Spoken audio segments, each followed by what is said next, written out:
Chapter 2. The Baker.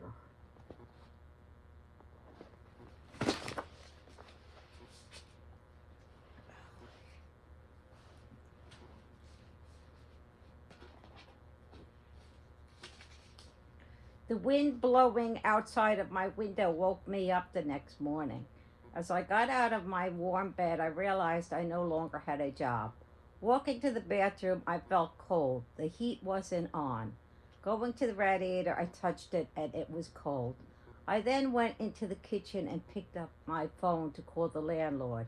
Of course, I just got his answering machine. I left him a message telling him there was no heat. As I went back into my bed, I wondered why I seemed to be the only tenant in this building to complain about this constant heat problem. The phone rang. Picking it up, it was my friend Angel. I was so happy. I really needed a friend to talk to. I told her I got fired last night, and she said, why? I said, because I wasn't able to get to Marianne's house because of the blizzard. She said, Luna, nobody could get anywhere yesterday, and from what I see from my window, nobody is going anywhere today, too. She then said, listen, I know of a woman that might need help. She's a friend of someone that I work for at the law firm. I asked, does she need a housekeeper? She said, I believe so, but also has children, so some child care may be involved. I said, that sounds fine, and I just need a job. She said, okay, let me find out more information and I will call you back shortly. I said, thank you, and we said our goodbyes, and I hung up the phone. The dogs curled closely to me as I shivered under the blankets. Falling back to sleep, I had a dream that I was at Marianne's and went into her office and found Dan laying naked under her desk wearing a dog collar and a leash. Thankfully, the phone rang, waking me up from this nightmare of a dream. Reaching for the phone, it was Angel. She said, hey, Luna, I got the information about the job. Sitting up now in bed. I said, wow, that was fast. She said, the lady's name is Helen and she works in a pastry shop in town. She needs a housekeeper 5 days a week from 2 p.m. till noon, till 6 p.m. I said, those hours seem good to me. You know how I hate rushing out of the house early in the morning. She said, well, the thing is, Helen and her husband, Gary, have 2 daughters of their own and a son from Gary's previous marriage also living with them. Interrupting her, I asked, will I also have to babysit them? She said, yes, but only when the school has week-long breaks during the year. I asked, what about random holidays? Angel said, no, Helen takes those days off. Hearing my call waiting beeping, I asked Angel to hold on. Clicking over to get to the other call, it was the landlord. He said, Luna, the boiler man won't be able to see what's wrong with the boiler until tomorrow when the roads are all cleared. I said, I understand. He said, I'm very sorry about this. Just wear a lot of layers of clothes. I said, okay, and then clicked over to Angel, saying, hey, are you still there? She said, yes. I told her it was the landlord and I wouldn't have heat till tomorrow. She said, that's awful. You must be freezing. I told her I was under the blankets and the dogs were keeping me warm. She said, you should bake something in the oven to warm up the apartment. I said, I'm too cold to get out of bed. She said, if the roads weren't still bad, I would pick you up with the dogs and you could stay with me or next door at your mom's house. I said, yeah, that would be fun. We haven't had a sleepover since we were kids. She laughed and said, listen, get a pen and paper and write down Helen's number and give her a call after we hang up. I said, hold on. Taking the blankets off of me, I ran into the kitchen and took a notepad and pen from the drawer. When I got back under the blankets, I picked up the phone and said, "Okay, I'm back." As she gave me the number, my hands were cold as I wrote it down. She said, "Call her now and let her know how it all works. And let me know how it all works." I thanked her and said goodbye and then dialed Helen's number. Helen answered the phone right away with the sound of children screaming in the background. I told her how I got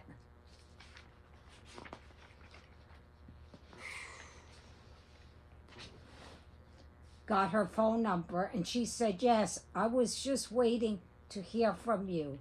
She said, "Sorry about all the noise, but the kids have been home from school for 3 days and are all having a bit of cabin fever." I said, "It's okay, I can hear you." She said, "I assume Angel told you about the job?" I said, "Yes, she did. She asked, will you be able to come over tomorrow at 11 a.m.? I will take my lunch early and show you around." I said, "Yes, that sounds fine." She gave me her address and I wrote it down under her phone number on the notepad. After we hung up, I got out of my cozy bed and ran to my dresser, shivering, and put on layers of clothes. The dogs jumped off the bed while I was putting on my boots and Eskimo coat. I said, "Mommy will be back soon. I have to dig out the car." As I walked down the stairs, they ran after me, barking. When I opened the front door, I was happy to see the steps and the walkway have all been shoveled. My neighbors were all outside shoveling their sidewalks and digging out their cars. Taking a broom, I began sweeping the snow from my car. The couple that lived below my apartment were also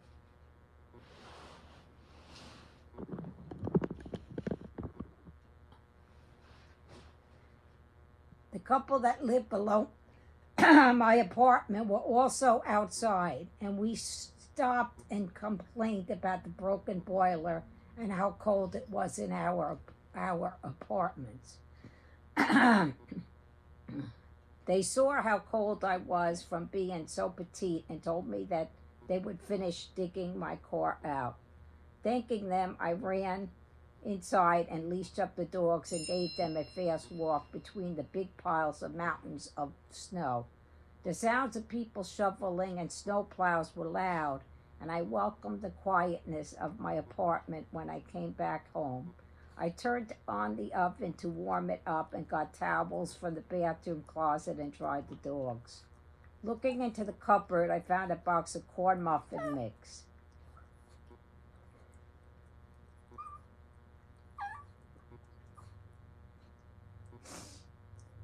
Opening up the refrigerator, I took out the cartons of eggs, milk, and placed them on the counter. Going back to the cupboard, I took out a bowl and a muffin pan and a fork from the drawer. I then began mixing the batter and then poured it into the muffin pan and placed it in the warm oven. I put on a pot of coffee, then went and sat on the couch, covered myself with blankets. The dogs quickly came jumping up to join me as I turned on the television to watch General Hospital while the muffins and coffee were done. Soon the house smelled of brewed coffee, and the smell of corn muffins reminded me of when I was home on snow days with my mom and grandmother. My father was always at work. He took the train early in the mornings and wouldn't arrive back home till 10 o'clock at night. My grandfather died when I was 5 years old, and that same year my best friend died from having a hole in her heart. The phone rang, bringing me out of my thoughts. It was my mother. I said, "Hi, Mom. I was just thinking about the past and how much I miss being a little girl living home with you." She said, "I know you do." I then told her I was freezing in my apartment. She asked, "The boiler broke down again?"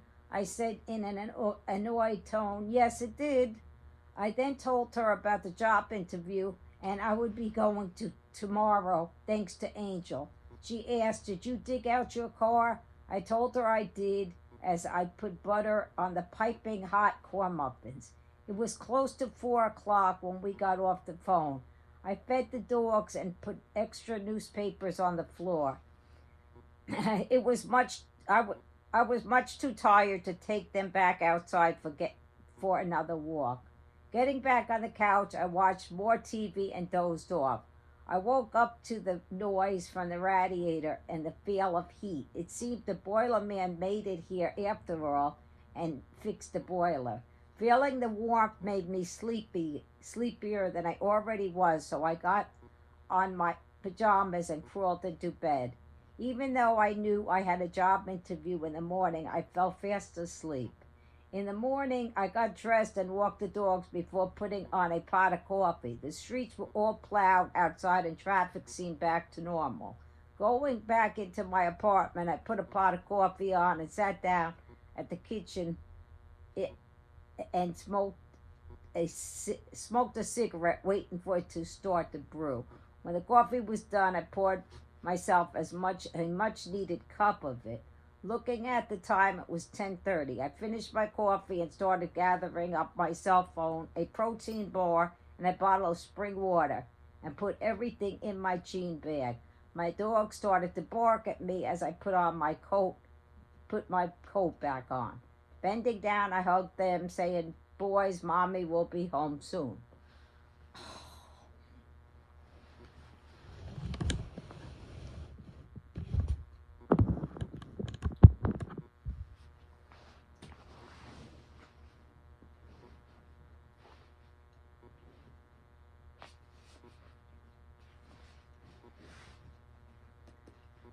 They didn't stop This didn't stop them from running after me, biting at my ankles as I walked down the stairs. When I got in my car, I regretted not having warmed it up ahead of time.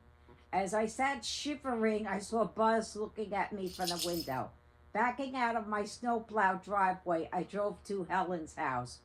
Hearing my GPS on my phone announce I reached my destination, I parked in front of Helen's white ranch style house. There was a car parked in the driveway, which I assumed was Helen's. Getting out of my car, I walked to the front door, admiring the three snowmen in the front yard. They had hats and scarves on. I rang the doorbell, and a short woman who with pulled back hair, wearing white pants and shirt, answered the door. The beagle dog that was beside her was barking at me, and she quickly quieted him down, leading him into the house and putting him in the dining room. She said, "That's Henry. He's very friendly once he gets to know people." I laughed, saying, "I understand. I am a dog owner too." Looking at her watch, she said, "Let me show you the house." As I followed her through the house, I wondered why people had wall-to-wall carpets anymore, especially cream colored. The bedrooms on the second floor was a free of wait.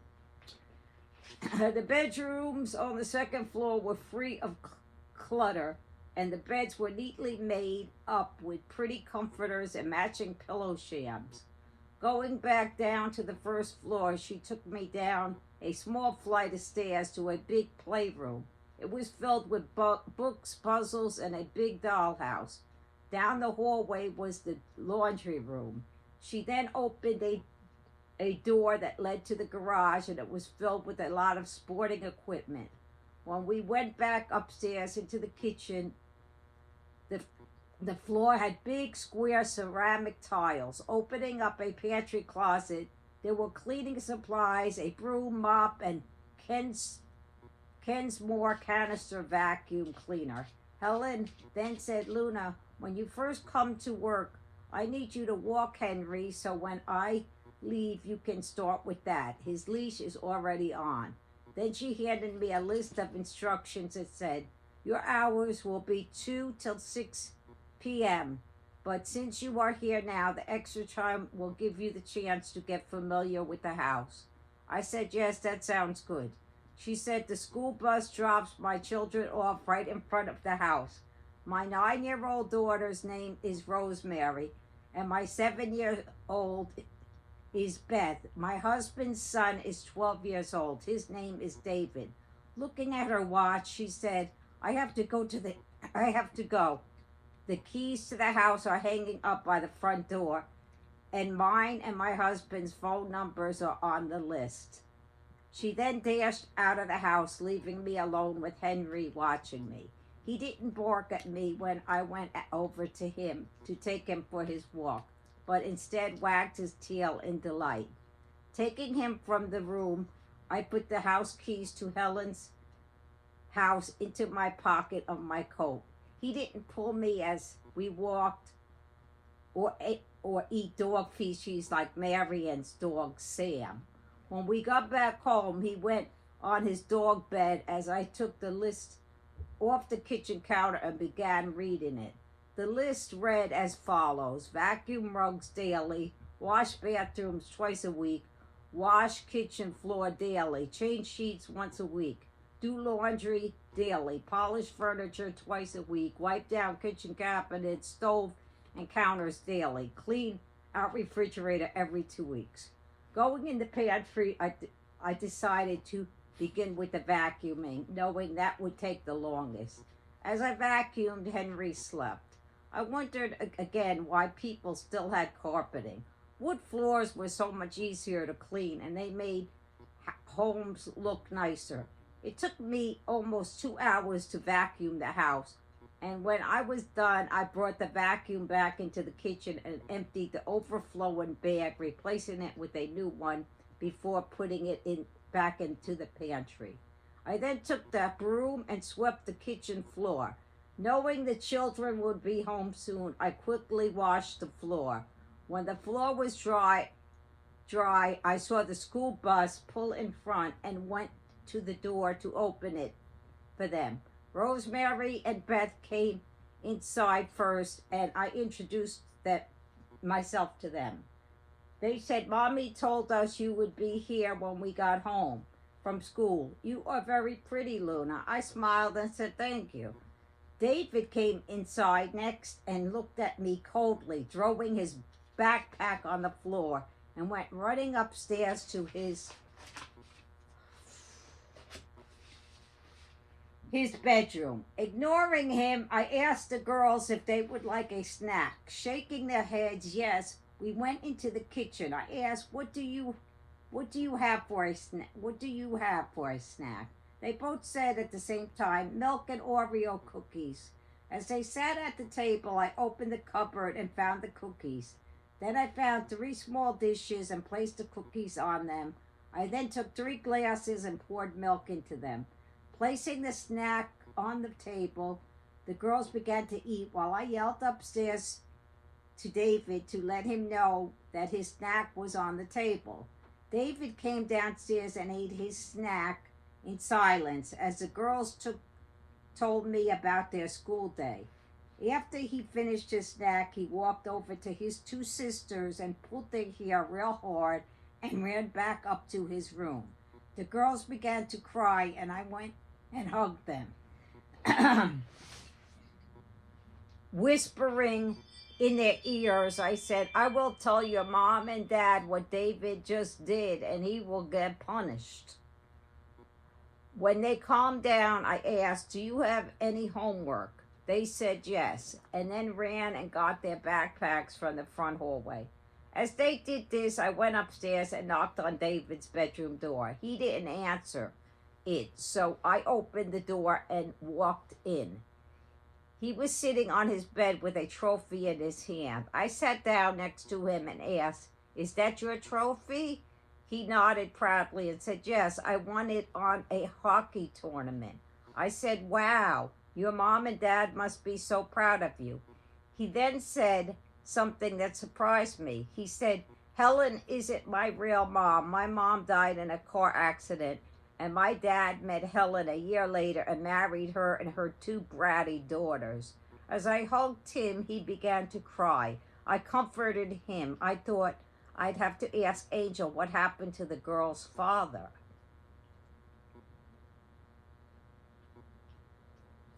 David quickly pulled away from me and and told me to leave him alone. I said, "Listen, David, those two girls downstairs didn't do anything wrong to you, and I will have to tell your parents what you did." Before closing the door, I told him he better start his homework. Going downstairs, the girls were watching television. When they saw me, they told me they finished doing their homework. I said okay, and I picked up David's backpack and brought it up to his room. He was still sitting on the bed with the trophy, and I couldn't help but feel sorry for him. I went back to the kitchen and got this can spray of furniture polish and began dusting the furniture throughout the house. Henry was sitting on the couch with the girls as I dusted the living room. I went into David's room and saw he was doing his homework as I dusted. When I was done, he said, "Thank you, slave." Slamming his door, I went into the girls' bedroom and just continued dusting, even though my blood was boiling. Hearing Helen opening the front door, I carried the furniture polish and my dust rag downstairs to put it away in the pantry. She looked as tired as I felt, and when I walked into the kitchen, she asked, "How did your first day go?" I told her about David, what I told her about what David had done to his sisters here at snack time.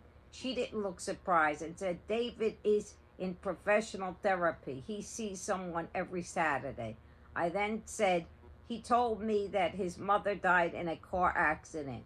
She looked sad and said, "No, Luna, his mother ran off and abandoned him, and they got divorced. I lost my first husband in a car accident." Feeling very awkward, I told her I was sorry. She said, "I met David's father, William, at a grief therapy group 4 years ago. We comforted each other and fell in love and got married." I said, "It sounds like David needs time to adjust." She said, "That's what the professionals tell us, and he doesn't seem to be getting better, and his resentment towards my daughters and myself is a battle." I thanked her for explaining the situation to me, as it helped me understand what was going on with David. She said, "I'm sorry I didn't get to explain what was going on before you had to witness the way he treats his sisters." I said, "It's okay." Walking over to get my coat, I decided not to tell her what David had said to me. Saying goodbye, I walked to the car, happy to be going home. When I pulled my car into the driveway, my dog started to bark, and as I got out of my car, I saw Buzz looking at me from the window. They wagged their tails, and when I opened the door, gave them each a big hug. I took their leashes from the hook and then took them for a walk. When we got back home, I fed them and went to take a bath. I was exhausted from my first day at work. While I was soaking in the tub, all of a sudden I heard a loud splash and saw Billy Jack had jumped in. I laughed so loud, I'm sure my neighbors all heard me. I then got out of the tub and dried Billy Jack off and myself with a big fluffy towel, while Bandit and Buzz watched. Turning on the oven, I made a frozen pizza and watched GH that I recorded on a DVD. When the pizza was done, I ate it on the couch. I barely was able to keep my eyes open to watch the whole show, so I turned it off. Half asleep, I walked to my bed and fell fast asleep as soon as my head hit the pillow. The next day when I arrived at Helen's, her dog Henry greeted me at the door, and I quickly put on his leash and walked him. When we got back inside, I went into the kitchen and was happy to see it was still clean and there weren't any dirty dishes in the sink. I cleaned 2 bathrooms and changed all the bed linens before the children came home from school. Again, during snack time, David made his stepsisters cry, this time by kicking them with his feet under the table. Rosemary and Beth's screams startled me, as I was cleaning the inside of the refrigerator. Walking over to the table, I took away David's snack and ordered him to his room. He got off his chair and knocked it down as he stomped upstairs to his bedroom. The girls were still crying as I went to the freezer and took two ice packs out and placed them on their legs. I decided from this day on not to give David a snack after school anymore. When Helen came home that night, I told her what he had done today. My idea not to offer him any more snacks was agreed, saying that sounds like a good idea. As the week went by, I realized I couldn't leave David alone with his stepsisters for even a minute. One afternoon early in spring, Rosemary and Beth were having play dates after school, so David was the only one who got off the school bus that day. I didn't offer him a snack as usual because I thought I would be sending a mixed message as if to suggest when your stepsisters aren't in the house, you will be treated better. So when he came inside, I just continued with my cleaning as he went straight upstairs carrying his backpack to his room. While I was in the laundry room folding clothes from the dryer, I heard David in the garage bouncing a basketball. Then I heard him opening up the garage door, so I went to check up on him. When he saw me, he asked, "Luna, will you play basketball with me?" This was the first time that he spoke to me since we had that conversation in his room. I decided maybe if I said yes, he would be nicer to his stepsisters,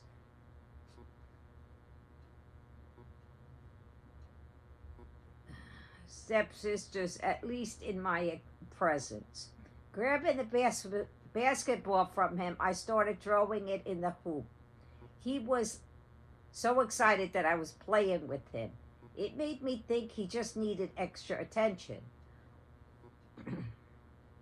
When Helen drove up with the girls in the car, David quickly threw the basketball at me, almost hitting my face, and ran through the garage.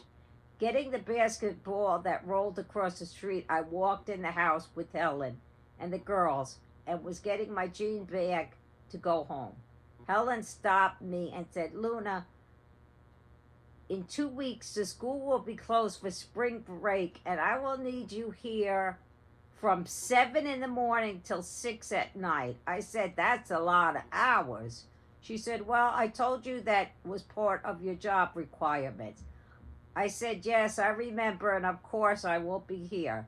She said, "I will try to get the children play dates so you will be able to get the housework done." I said okay and waved goodbyes to the girls as I left, but they didn't see me since their eyes were glued to the TV. Driving home that night, I couldn't imagine working in that house 11 hours a day, and I was sure my dogs weren't going to be happy about this either. That night, I called my mother up and complained to her about it. She said, "Luna, it's just going to be for 1 week, and you think all that money you will be, then think of all the money you will be making." She also said, "You're lucky. Helen sends the children to summer camp. They won't be home till 4:30.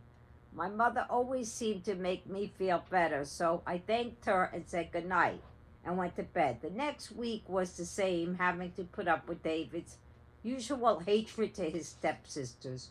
One afternoon, when I was done with my cleaning, Rosemary and Beth were playing with their Barbie dolls in the playroom.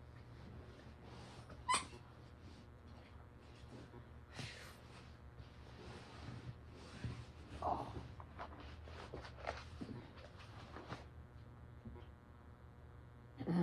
David was outside playing basketball, throwing the ball in the hoop. I went to sit in the playroom and watch the girls dressing their dolls up and combing their hair, pretending that Barbie was getting dressed up to go out on a date with Ken. I took out a sketchbook and started drawing pictures on a big drawing pad while they played. When they saw what I was doing, they put their dolls down and wanted to draw with me. Draw too. They took out more poster-sized paper and paint and we sat at the table and all began making our paintings. I always loved arts and crafts, and they admired the house and tree with falling leaves I was drawing, and soon began making their own. Looking at the time, it was getting late, and I left them while they were painting and went to finish folding the clothes that were in the dryer. David had come inside and I saw him go into the playroom. Minutes later, I heard the girls crying.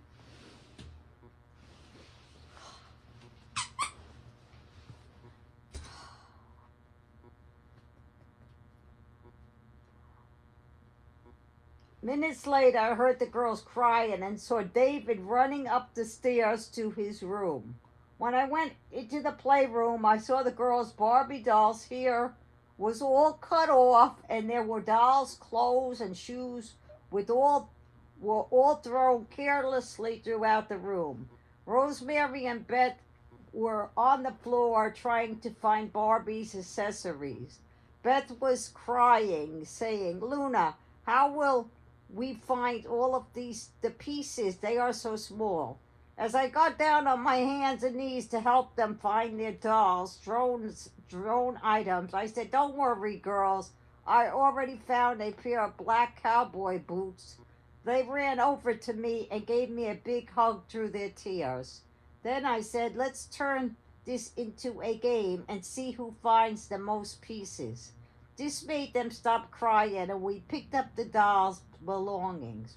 Before we knew it, all the items were found and placed back in Barbie's wardrobe closet. The girls hugged me and said, "Luna, you are our hero." As I hugged them back, we heard Helen coming in the front door. The girls started to cry again and ran upstairs to tell their mother what David had done to them this time. As I put my coat on to leave, I saw the frustration in Helen's face. When I got home, I called my friend Angel, my daughter and son, and told them the mean thing David did to his sisters. We all agreed that it seemed the Saturday therapy sessions weren't helping.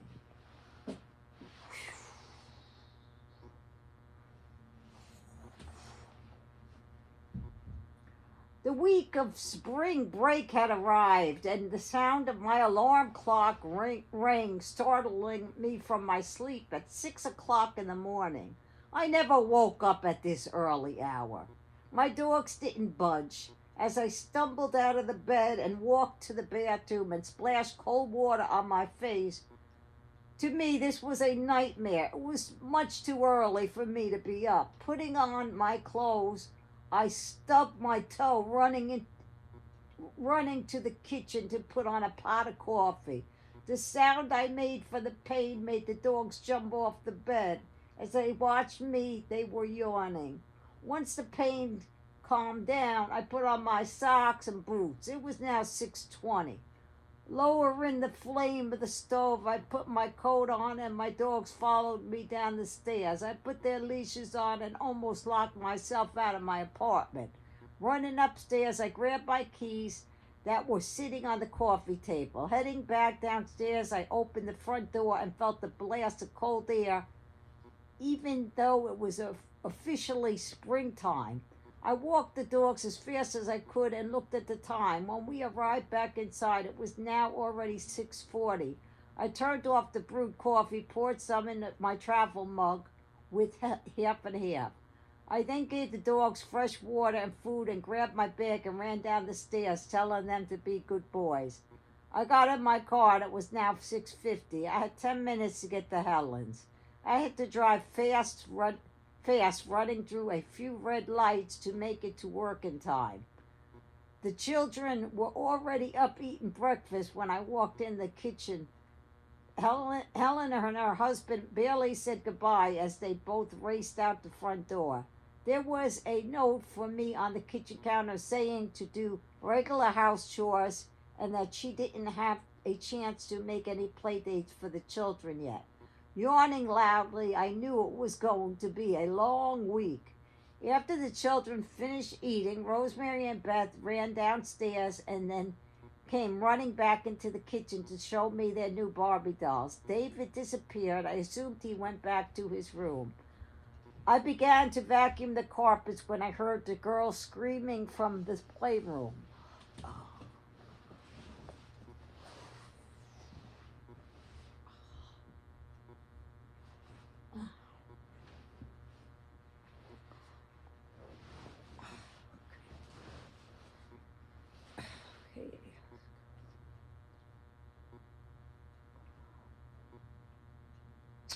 Shutting off the vacuum, I ran downstairs to see what was wrong. The girls were crying as they held the drawings we had painted on Friday. They were now ripped to shreds. David was nowhere in sight as I calmed down the girls. I told them I would take a break from cleaning and suggested we watch a movie and I could make them some popcorn. This perked them up and made them run to the cabinet under the TV to pick out a movie. As they watched the movie and ate the popcorn, I fell into a deep sleep on the couch. When I woke up, I didn't know where I was. I got up and looked at the time. It was almost noon. Fixing grilled cheese sandwiches, the girls sat at the table and ate their lunch. I went upstairs and knocked on David's bedroom door, telling him that lunch was ready, but he just yelled at me to go away. The girls went back downstairs and played while I cleaned the bathrooms. When I went into the kitchen, I found the lunch I left out for David gone. The day dragged on forever, it seemed. I couldn't wait to go home. I asked the girls if they wanted to come with me when I walked the dog. They quickly shook their heads yes. It seemed to me they were afraid to be alone in the house with David. When we got back, I checked up on David again, and he just yelled at me through the door to go away. It was now 4 o'clock, and the girls watched the shows that they usually watched after school while I did the laundry. Finally, it was 6 o'clock, and Helen was home. I told her about David ripping up the girls' artwork and staying in his room all day. She rolled her eyes in frustration as I put on my coat and walked out the door. The next 2 days, the children still had no play dates. But on Wednesday night, when Helen got home from work, she told me David had a play date the next day and that I would have to just drive him there since he'd be spending the night and wouldn't be back until his father picked him up after work on Friday. Hearing that made driving back to work on Thursday a lot easier. His play date wasn't until 2 o'clock, and the whole day he still was acting obnoxious to me and the girls.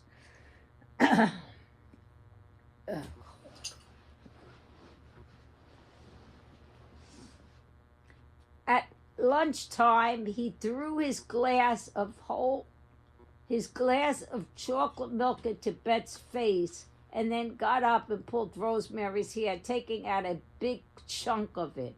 I immediately called Helen at work and told her. She said just drive him to his sleepover and she would deal with him over the weekend. Before driving him to his friend's house, I was carrying up a load of folded clothes and he put his leg out at the stairway, making me trip with all the clothes falling on the floor. Getting up, I told him to go stay in his room until I was ready to drive him to his play date. The girls came running over to me, asked if I was all right, and helped me refold the clothes. I was so mad, my blood was boiling. I couldn't wait to get this kid out of the house. A little before 2 o'clock, I banged on his bedroom door and told him it was time to go. When I had the children all in the back seat of my car with their seatbelts on, I drove to David's friend's house. While I was driving, he kept on kicking his feet at his sisters, pulling the hair and calling them names. I repeatedly told him to stop.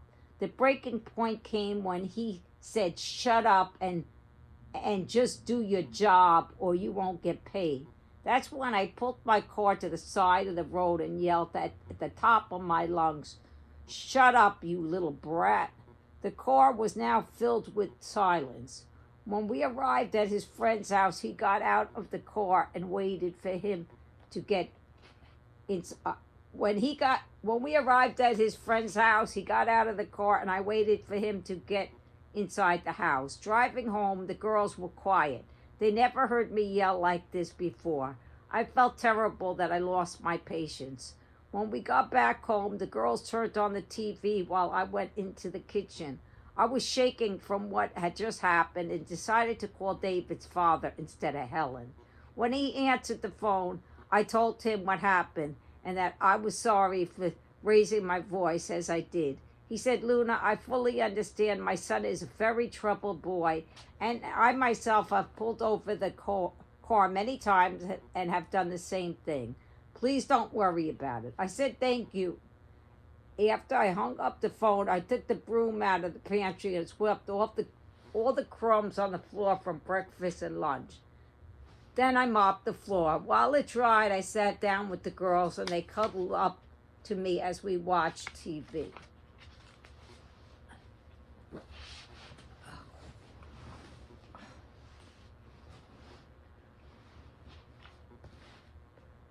After the show they were watching, we took the dog out for a walk. When we got back home, the girls asked me if I would paint new pictures with them. I said, sure, that sounds like fun.